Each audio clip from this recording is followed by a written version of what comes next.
What up, all you sports fans? It's your boy Pat, aka That Varsity Geek, here with some more sports-related content for you guys this week. Most of you guys know the last two episodes of the ESPN documentary series, The Last Dance, were broadcast this past Sunday, May 17th. And there were a lot of interesting things that popped up in these last two episodes. Whether you're talking about the final game with the Utah Jazz in '98, where the Bulls won their 6th championship, or if you're talking about the fact that the Bulls owner offered to bring Phil Jackson back for another year, even though he was going to rebuild the team, so it wasn't really a good faith argument for him. He was just like, if you want to come back, you'll come back, or other things like that. But what I want to talk to you guys today about is one of the funniest, pettiest things that I've ever seen in a documentary, something that I'm dubbing Pizzagate. Now, anybody who's plugged into basketball has heard about the flu game, which was Game 5 of the 1997 NBA Finals with the Bulls versus the Utah Jazz. At this point, the series was tied 2-2, and it was really a pivotal swing game for the series. And even with what was described as flu-like symptoms, Jordan was able to battle through it and lead his team to a 90-88 victory,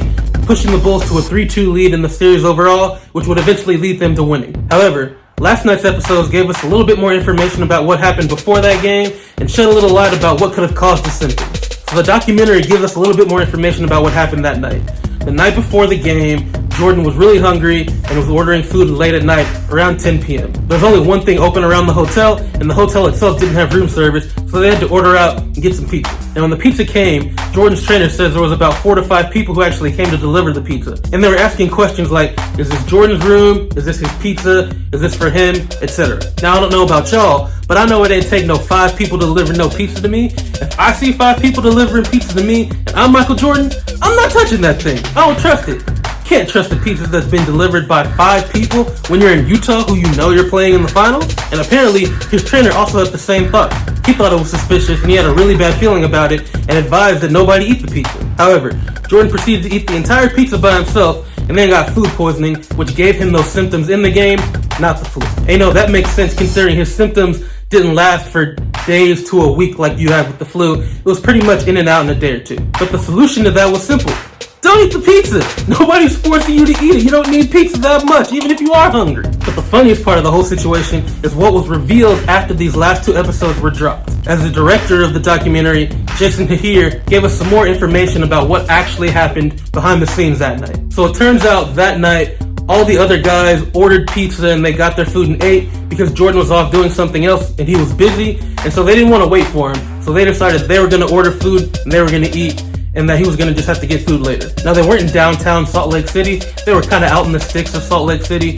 So that explains why there was no room service in the actual hotel, and why there was only one place that was open around 10 o'clock at night when they would be ordering the pizza for Michael Jordan in the first place. Now, apparently, Jordan was mad that they ordered pizza without him, and he was not happy about it. So when the pizza got there, he said, hey, nobody else can eat this pizza, and he spat on it to make sure. And the director also said this wasn't the first time that Jordan had spat on some of his food to make sure that nobody else could eat it. I mean, I find the background to this whole situation so entertaining and so hilarious. I'm not trying to say that he deserved to get food poisoning. I'm not even trying to say that these people gave him food poisoning on purpose. But his level of pettiness is really what led him to have such a severe case of food poisoning. And so it's just ironic in the worst way possible. This man Jordan was like, look, I know this is a little bit suspicious, but this is my pizza. I'm eating the whole thing, and ain't none of y'all gonna be able to touch it or eat any of it. And you have to admire the fact that in everything that Jordan did, he was committed to it. Like, if he was going to be petty, he was going to take his petty to the very top. He's like, look, I'm going to make sure none of you can touch my pizza. Y'all ain't without me? Fine. I'm going to eat all this without you. And I mean, that pettiness ultimately led to him having worse food poisoning. If he hadn't eaten the whole thing, he wouldn't have had as much stuff in his stomach that was causing an irritation, so the symptoms probably wouldn't have been as bad. But he ate the whole thing, he had really bad food poisoning, and that's how the story goes. Now, I don't believe in karma, but if you do, you can say that this is one of the quickest karmic turnarounds ever. His pettiness literally led him to getting food poisoning before an NBA Finals game. And I mean, that's just crazy. Now, all you Jordan stans, don't at me. This is not taking away from the greatness of what he did there. Having to play a game like that with food poisoning is ridiculously impressive. I had food poisoning last year, and it took me out. I was miserable. So I can't imagine what he was going through. But you have to admit, this is a hilarious situation. And if you can't laugh at it, I just wonder about your sense of humor in the first place. And because the situation was so ridiculous, I just had to talk about it. I had to share it with you guys. And I'm sure you guys have your own thoughts about it too. So on that note, drop your opinions in the comments.